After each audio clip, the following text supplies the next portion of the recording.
Conselho Federal de Medicina. Uma história de 40 anos de luta pelo bom exercício da atividade profissional médica. Uma história de luta pela saúde do povo brasileiro. Pensando mais uma vez nestes dois princípios fundamentais, o Conselho Federal de Medicina lança um projeto ambicioso de educação médica continuada. Medicina Brasil, um programa que vai levar o conhecimento médico até a sua casa.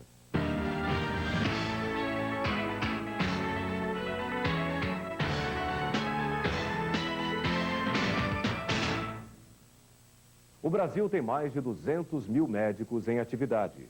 A maioria destes profissionais vive fora das grandes metrópoles. Ainda são poucos os que têm acesso a congressos, cursos de reciclagem e internet. Tudo isso faz com que médicos de todo o Brasil fiquem distantes de novos conhecimentos, da atualização médica tão fundamental para o exercício da medicina. As descobertas científicas, até bem pouco tempo, aconteciam a passos lentos. A pílula anticoncepcional, que revolucionou os costumes da humanidade, foi testada pela primeira vez em 1950. Somente 10 longos anos depois, foi liberada para uso nos Estados Unidos. Hoje, quase que diariamente, surgem descobertas científicas e novos medicamentos. O médico precisa se manter atualizado e, para isso, tem que travar uma verdadeira corrida contra o tempo. Medicina Brasil nasceu para que o médico brasileiro vença esta corrida. A partir de agora, esteja ele numa grande capital ou no mais longínquo vilarejo. A informação, a atualização médica continuada vai chegar até ele. Unindo a ciência à mais moderna tecnologia em comunicação, o programa Medicina Brasil vai apresentar informação técnica de qualidade para os 4 cantos do país. Renomados especialistas do Brasil e do exterior vão levar até você as novas técnicas cirúrgicas, novidades no tratamento e diagnóstico. Profissionais de todas as especialidades médicas vão dividir com você experiências do dia a dia nos consultórios. Através do programa Medicina Brasil, o Conselho Federal de Medicina quer discutir o papel do médico na sociedade e ainda aprofundar as discussões sobre a saúde no Brasil. O Conselho quer também abrir um amplo debate nacional sobre ética médica, a bioética, as políticas de saúde. Acima de tudo, Medicina Brasil quer democratizar o acesso do médico à informação atualizada. O fato de nós, os médicos, atuarmos em 2, 3 e até 4 empregos, com jornadas de trabalho que ultrapassam a racionalidade, nos impossibilita de refletir sobre questões éticas candentes e o nosso papel na sociedade. Acrescentamos a isso a nossa baixíssima remuneração, que impede a nossa participação nos congressos científicos devido aos seus altos custos, tornando-os proibitivos para a grande maioria dos médicos brasileiros. Esse fato cria uma situação onde os que podem mais mantêm-se atualizados, competindo em desigualdade com os que podem menos e, por não estarem atualizados, praticam uma medicina de baixa qualidade, não tendo, portanto, condição de competir em igualdade no campo profissional. Cabe ao Conselho Federal de Medicina reverter este perverso círculo vicioso, garantindo a todos os médicos brasileiros acesso à educação médica continuada, qualificando assim os médicos e a medicina brasileira ética, técnica e cientificamente.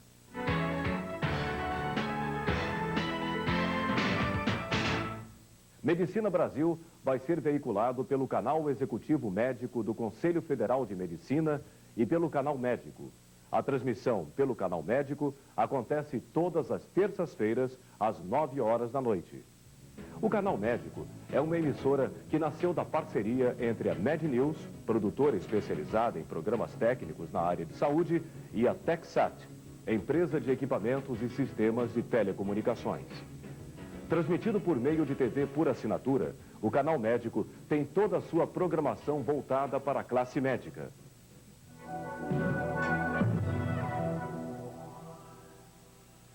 No próximo bloco, você vai saber mais sobre o Conselho Federal de Medicina, sua história e sua atuação.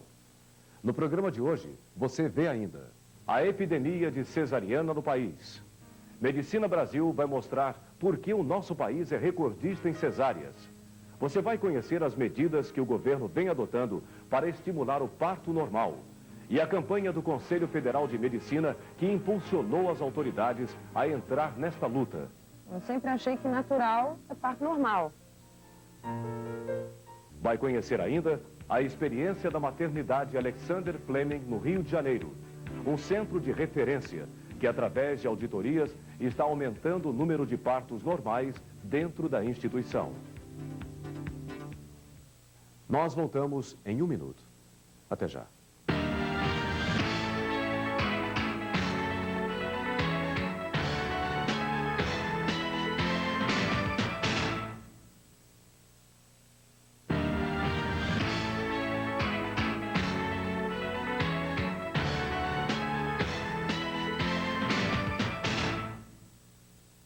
Não é de hoje que a fiscalização do exercício da medicina é uma preocupação da classe médica.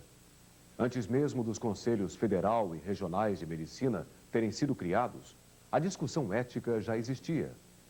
Neste bloco você vai saber sobre a história e a atuação do CFM e dos conselhos regionais nos dias de hoje.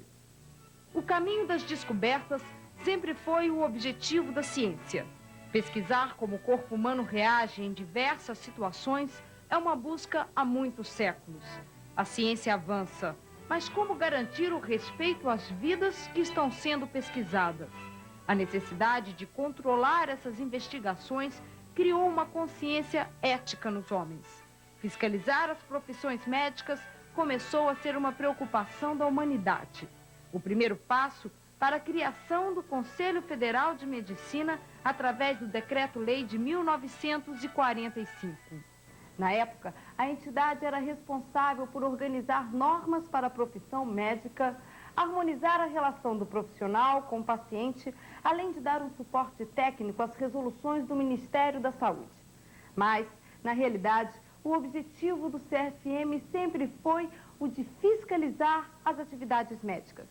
Finalmente, em 1957, é subscrita a lei para a criação dos Conselhos Regionais de Medicina. De norte a sul do país, as questões médicas ganham a atenção merecida. E quem conduz as discussões é o CFM, um papel que ele mantém até hoje. O Conselho, ele é um tribunal de ética, pois ele julga processos que vêm dos diversos estados do país. Ele trabalha como um tribunal de última instância, ou seja, as decisões que são tomadas relativas à questão da assistência médica e que podem gerar algum tipo de processo, questionamento, tanto por parte da população, quanto do próprio médico em relação ao outro médico, esses processos são julgados nos seus respectivos estados e depois vêm ao Distrito Federal. Através dos Conselhos Regionais de Medicina, os atos médicos podem ser julgados por quem tem uma compreensão técnica do assunto. Um julgamento desvinculado da justiça do país. Um processo ético-profissional de caráter administrativo em defesa da medicina. A busca da verdade começa na instauração de uma sindicância para apurar se houve indícios de infração ética. São duas as formas de se iniciar uma sindicância: através da denúncia do paciente ou de um representante legal dele, ou ainda através de conselheiros que venham tomar conhecimento de qualquer irregularidade. As comissões éticas dos hospitais também devem denunciar. Após uma investigação, a sindicância é julgada. Caso seja comprovada uma possível infração ética, é instaurado o processo e o médico é convocado a apresentar a defesa, que pode ser feita por ele mesmo ou por um advogado. O processo é aberto no Conselho Regional de Medicina do estado onde ocorreu. O primeiro julgamento é feito na Câmara dos Conselheiros. Se a decisão não se der por unanimidade e o médico ou o denunciante quiser recorrer, o caso é encaminhado ao Pleno. Se ainda assim as partes não estiverem satisfeitas, o processo vai para o Conselho Federal de Medicina. Qualquer situação que envolva a cassação do registro médico é obrigatório o recurso ao CFM. Depois de todo o processo, caso o profissional seja considerado culpado, ele pode receber uma advertência, uma suspensão das atividades médicas por até 30 dias ou até mesmo a cassação do exercício profissional. Penalidades previstas no novo Código de Ética Médica elaborado em 1987 e no novo Código de Processo Ético Profissional aprovado em 1996 pelo Conselho Federal de Medicina. O Código de Ética Médica prevê o direito da ampla defesa e do contraditório. Garante também uma maior transparência, já que estabelece o livre acesso do acusado e do denunciante aos autos do processo e do julgamento, o que facilita a possibilidade de recursos. Conheça agora um pouco mais sobre as diretrizes de trabalho que pontuam a atuação do Conselho Federal de Medicina. Na sede construída no Distrito Federal, discute-se não só as questões teóricas e de vanguarda, mas principalmente as questões rotineiras de saúde de uma nação sul-americana como o Brasil. O compromisso político atual é com a sociedade brasileira. É proteger o doente, fiscalizando o governo e os profissionais para que a qualidade do ato médico seja sempre satisfatória. Às vésperas do próximo milênio, há um pensamento diferente em relação às questões éticas. Numa sociedade democrática, conseguiu-se perceber que o paciente tem pensamentos e conclusões diferentes do médico. Essa constatação tornou o paciente autônomo. De que modo, hoje, por exemplo, pode-se impor uma transfusão de sangue a pessoas cuja religião não permite? Quem consegue assim precisar o que é correto. Por isso, a ética médica, que surgiu com o grego Hipócrates, vem sendo suplantada por um conceito inovador que discute as soluções possíveis, a bioética. Muitos médicos perguntam qual é a diferença, se é que existe alguma, entre bioética, de que tanto se fala hoje, e a tradicional ética médica que todos aprendemos e conhecemos há tanto tempo. Bioética é o estudo sistemático das dimensões morais, das ciências da vida e dos cuidados da saúde, empregando diversas metodologias éticas e com um enfoque claramente multidisciplinar. Representa muito mais do que uma ética médica ampliada, porque procura englobar aspectos sociais, ambientais e outros das ciências da vida e da saúde. O que mudou tanto nos últimos anos para tornar necessária, eu diria até absolutamente indispensável, essa abordagem multidisciplinar e essa complexidade que a bioética oferece em contraposição à ética médica clássica? Eu salientaria dois aspectos fundamentais. O primeiro é a própria complexidade do exercício profissional, evidente para todos nos últimos anos.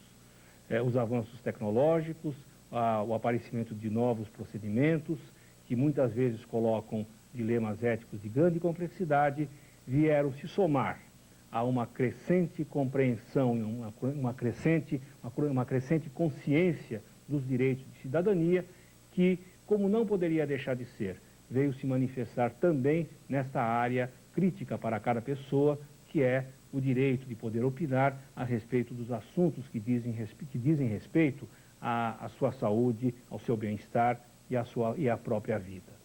A preocupação do CFM como entidade de classe é justamente discutir as questões contemporâneas.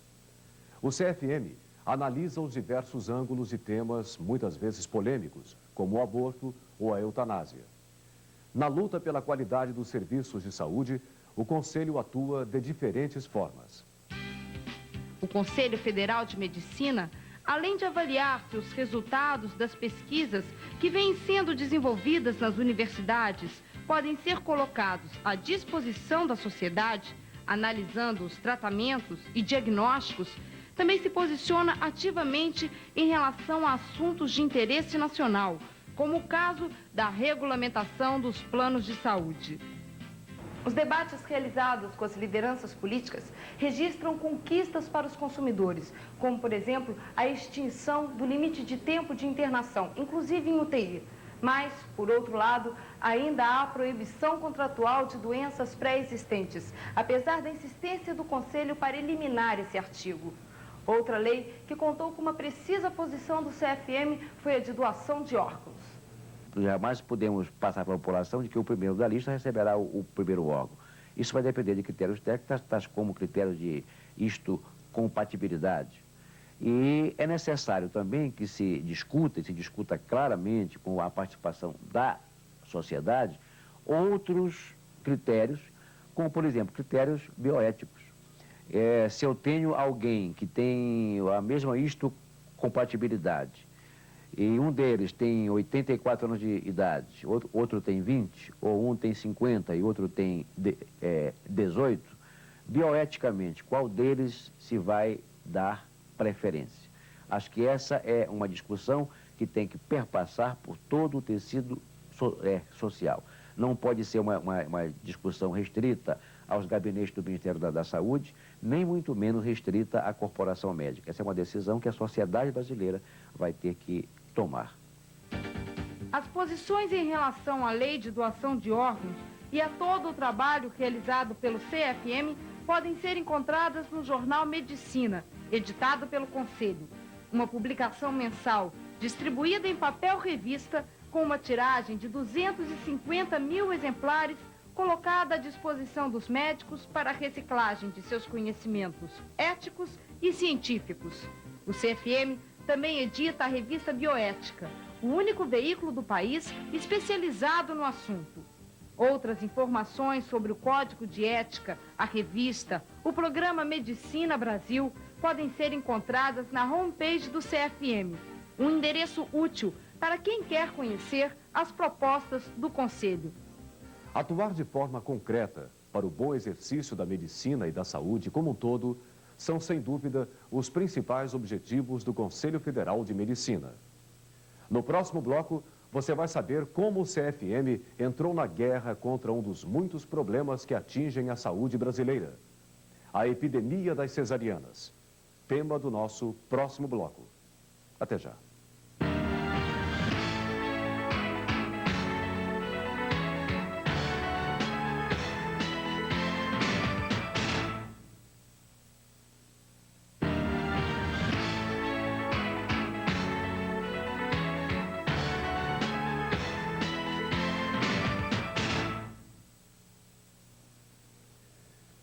Em outubro do ano passado, o Conselho Federal de Medicina lançou uma campanha que alcançou proporções inesperadas. Natural é parto normal. Originalmente concebida como uma campanha de esclarecimento dirigida aos médicos, profissionais de saúde e à sociedade. A campanha alertou o país para uma triste realidade: a epidemia das cesarianas no Brasil. A alta taxa de cesarianas faz com que o nosso país seja um dos campeões mundiais. Medicina Brasil foi ouvir especialistas para tentar entender o porquê deste título. Você vai conhecer também duas experiências de hospitais brasileiros que estão conseguindo reverter este quadro. Mas antes, vamos relembrar a campanha do Conselho Federal de Medicina, que mobilizou todo o país. Natural é parto normal. A madrinha da campanha foi Malu Mader, uma atriz de sucesso que teve seus 2 filhos de parto normal. A ficção sempre mitificou um pouco essa coisa da dor do parto normal. Sempre que a gente vê qualquer cena de novela, de filme, em qualquer lugar, sempre a mulher que está tendo filho com parto normal, ela está sempre sofrendo muito, gritando muito. Eu acho que isso é uma coisa meio do passado. Na verdade, eu fui procurar um desses cursos de parto sem dor, mas não sei, não me identifiquei muito e achei que também essa expectativa grande demais também em relação ao parto normal poderia me decepcionar caso houvesse necessidade de uma cesariana, que eu acho também que isso é uma coisa muito importante. Eu acho que o dia do parto é um dia muito feliz para que uma decepção, no caso de não deu para ser parto normal, teve que ser cesariana, corte um pouco dessa felicidade, dessa plenitude do dia, do nascimento. No caso do médico optar pela cesariana, achando que essa é a decisão acertada, que vai ser mais saudável para a mãe e para o bebê, Eu acho que a gente tem que ficar feliz também, porque que bom que existe a cesariana, que em alguns casos salva a mãe e o bebê de um problema maior. Eu torci para que fosse parto normal. No primeiro parto a gente nunca sabe como vai ser, se a gente vai saber que está entrando em trabalho de parto e tal. Então no do João, que é meu primeiro filho, eu comecei realmente com as contrações, assim, de, sei lá, 20 em 20, 15 em 15. E tudo correu de um jeito bem tranquilo e bem normal. A felicidade, a expectativa daquele momento feliz, assim, não me deixou tensa. Eu tinha alguns receios antes, claro, você olha o tamanho da barriga, você fala, meu Deus, como vai passar isso, né? Não vai dar e tal. Mas na hora exata, assim, me deu uma felicidade tão grande, eu acho que a natureza é tão sábia, que quer dizer, começa a demorar, você começa a ficar louca para ter neném, pesada e tal, você começa a querer que aquilo chegue logo também. Eu fui ficando tão feliz na hora que eu entrei em trabalho de parto que pintou uma tranquilidade inesperada. O pós-parto do parto normal é muito melhor, muito mais rápida a recuperação. Todas as minhas amigas que fizeram cesariana, elas quando chegam para visitar, falam, nossa, você já está de pé, já tomou banho. No primeiro parto do João, ele nasceu cedinho, no mesmo dia eu tomei banho, levantei. E no do Antônio também, ele nasceu assim, 6h30 da tarde e de noite assim, eu levantei, dei uma andadinha. Acho que eu deixei para tomar banho no dia seguinte, estava meio preguiçosa, estava cansada. Sim, eu achei tudo maravilhoso, nota 10, assim, não tenho nada a reclamar. Eu sempre achei que natural é parto normal.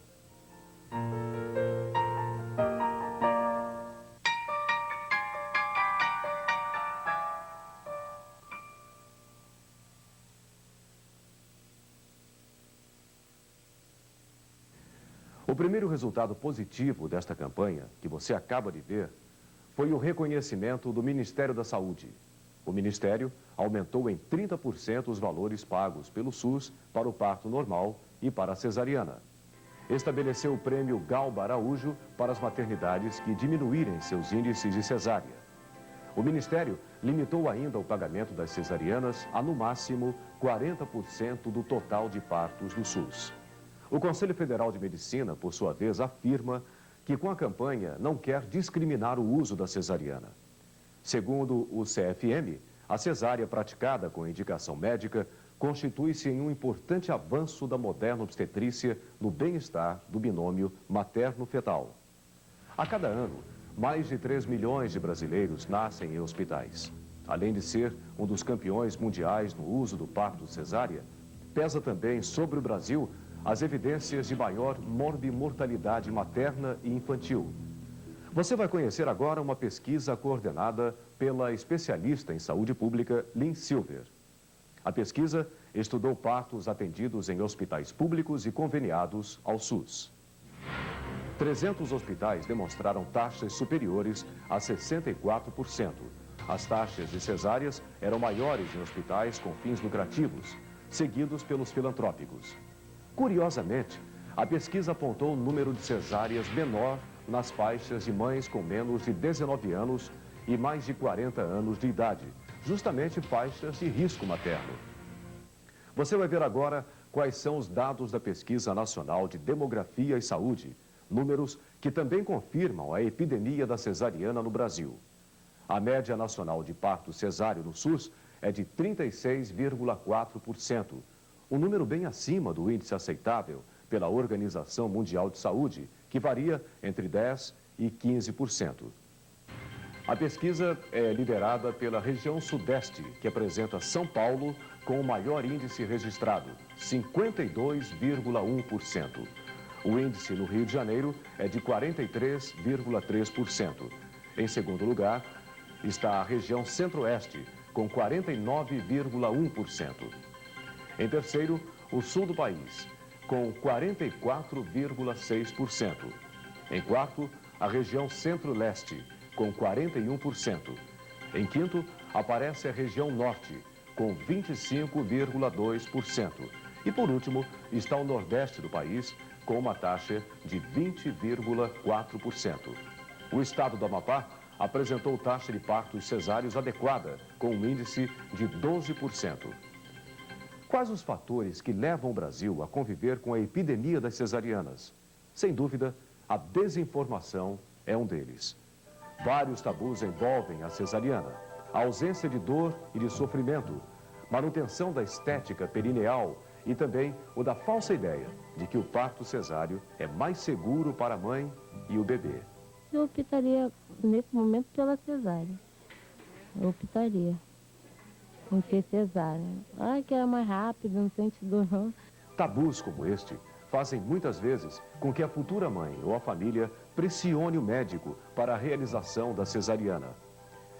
Isto explica por que nos hospitais privados o número de partos cesáreos é bem superior ao da rede pública. Não é difícil constatar que no sistema público de saúde, devido a questões sociais, econômicas e culturais, o poder da mulher interferir no tipo de parto é muito pequeno. Somado a isso, está o fato de que a assistência ao parto no SUS não é individualizada. Outro fator importante é a indicação de cesariana com fins de esterilização cirúrgica. Há um grande número de indicações cesarianas, muitas vezes desnecessárias. E muitas dessas mães, elas engravidam precocemente, elas têm 2 cesarianas já com a idade, às vezes, muitas vezes, menor até do que 20 anos, e aqui chegam na 3ª cesariana com a idade muito baixa ainda, mas elas vêm com aquela ideia já de fazer uma ligadura de trompa, porque é a 3ª cesariana. As altas jornadas de trabalho dos médicos, somadas à baixa remuneração da categoria, também são consideradas fatores importantes na epidemia de cesarianas. A remuneração dos seguros de saúde é uma remuneração muito ruim para a parte médica. O médico recebe muito pouco pelo procedimento. Então, o que é que as pessoas acabam fazendo? As pessoas têm múltiplas atividades. Então, ele vai ao consultório, ele tem um plantão, ele tem outro plantão, ele trabalha em 3, 4 lugares diferentes. É uma vida muito diferente do médico de antigamente, que tinha tempo para chegar num hospital, acompanhar um trabalho de parto que durava 6, 8, 10, 12 horas, às vezes passava uma noite inteira com aquela gestante, e o desenlace era um parto normal. Hoje, as pessoas não têm esse tempo e não querem ter esse tempo. Então, o que acontece? Elas vão e marcam a cesariana por um determinado horário. Para o doutor Jacob Arkader, secretário-geral da FEBRASGO, Federação das Sociedades de Ginecologia e Obstetrícia, as indicações para o parto cesáreo são claras e devem ser seguidas à risca. O médico divide as indicações em 2 grupos: absolutas. Em relação às indicações absolutas, nós citaremos algumas como a desproporção céfalo-pélvica, a placenta prévia total, a cicatriz uterina em cesárea com corte longitudinal, apresentações transversas, um herpes genital ativo, a procedência de cordão ou membro e a morte materna com feto vivo. Relativas. Poderemos citar algumas, entre elas as mais frequentes são o sofrimento fetal agudo, o descolamento prematuro da placenta normalmente inserida, a apresentação pélvica, a doença hipertensiva específica da gravidez, cesáreas prévias, é uma interrogação, macrossomias fetais, o herpes genital inativo, um colo que é desfavorável à indução e psicopatias. Não é apenas no Brasil que existem altas taxas de partos cesáreos. Veja agora os dados de outros países no mundo. Acima do índice de até 15%, aceitável pela Organização Mundial de Saúde, estão países como os Estados Unidos, com 27%, o Canadá, com 19,5%, e Portugal, com 16%. Apresentam taxas aceitáveis países como a França, 10,9%, a Inglaterra, 10%, o Japão, 8%, e a Áustria 7,5%. No próximo bloco, você vai ver a experiência de hospitais com programas de estímulo ao parto normal. É um minuto só.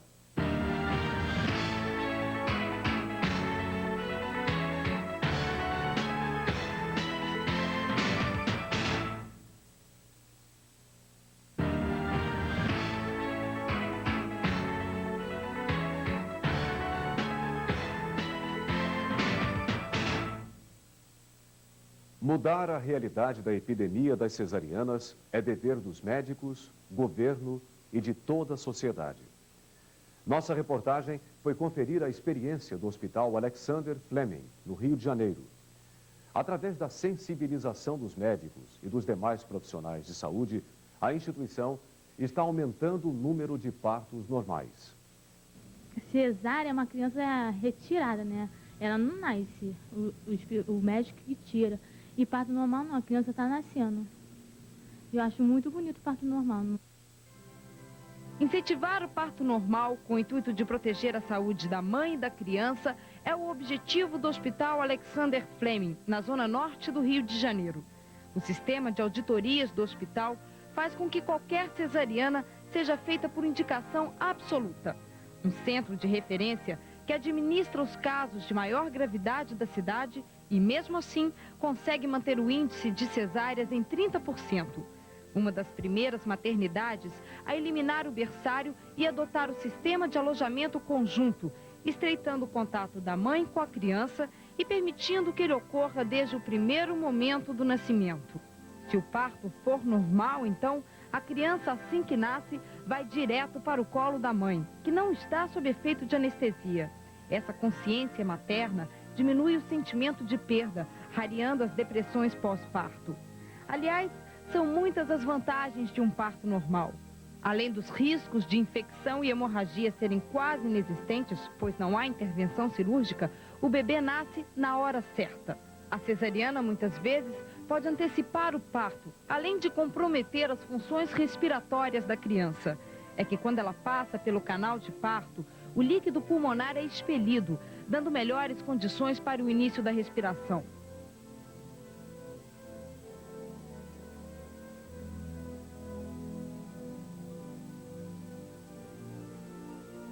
Se a criança nasce naturalmente, até a amamentação é beneficiada, pois pode ser feita imediatamente. Esse início do aleitamento faz com que haja uma produção de ocitocina que vai fazer contrair o útero, facilitando a expulsão da placenta, diminuindo o sangramento e fazendo com que a pojadura se dê mais precocemente. Essa recuperação mais rápida também barateia custos, fazendo com que um leito hospitalar seja ocupado por menos tempo, abrindo outras vagas.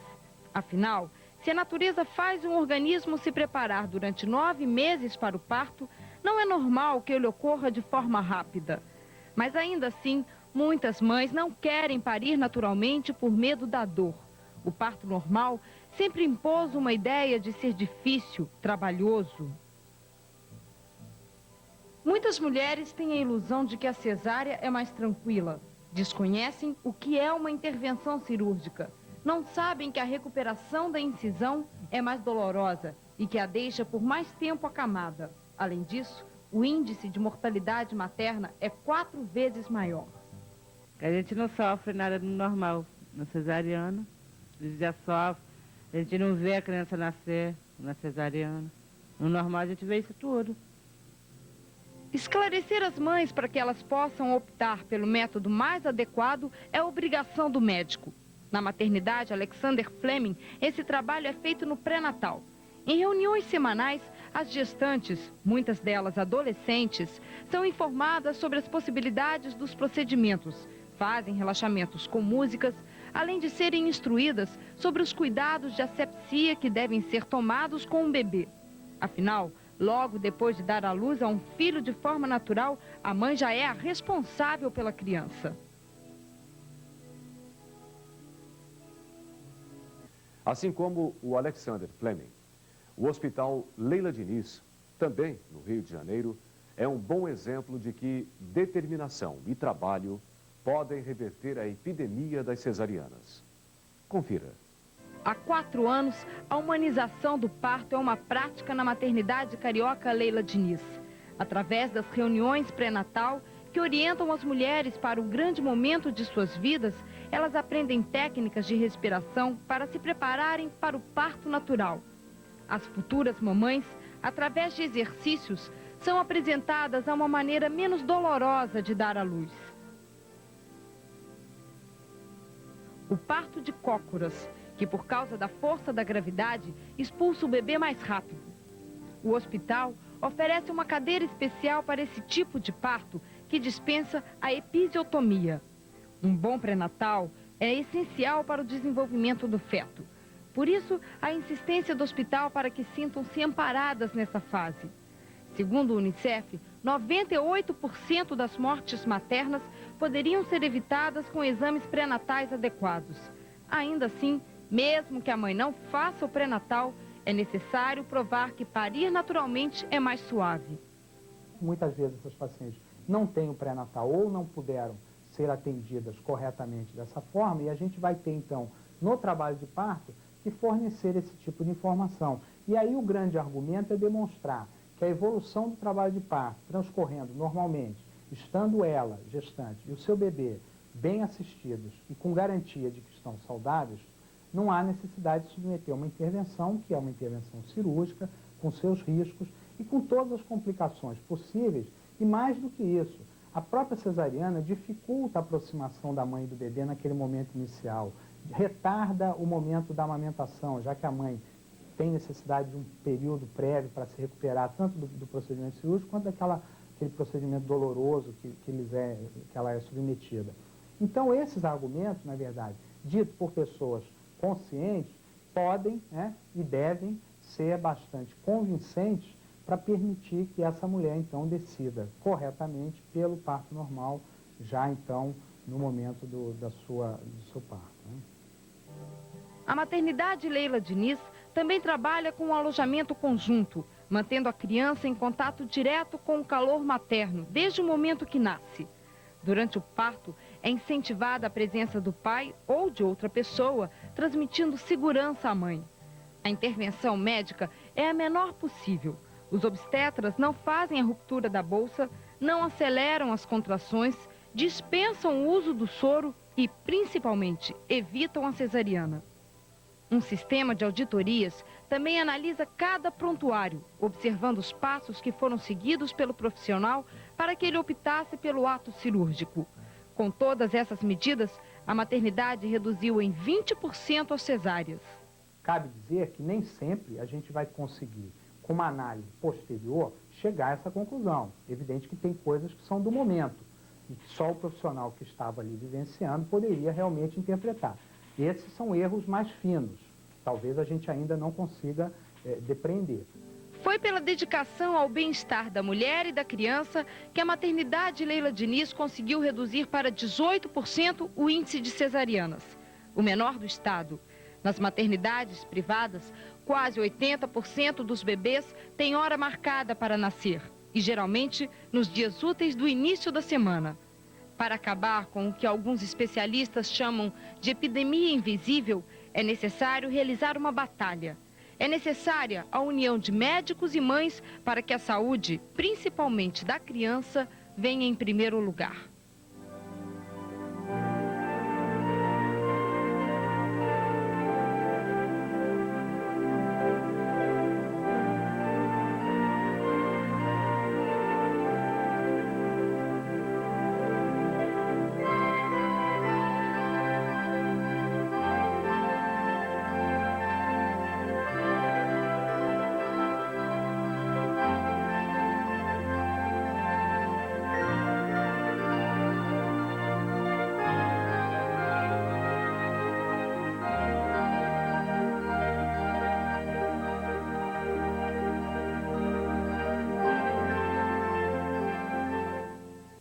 Medicina Brasil.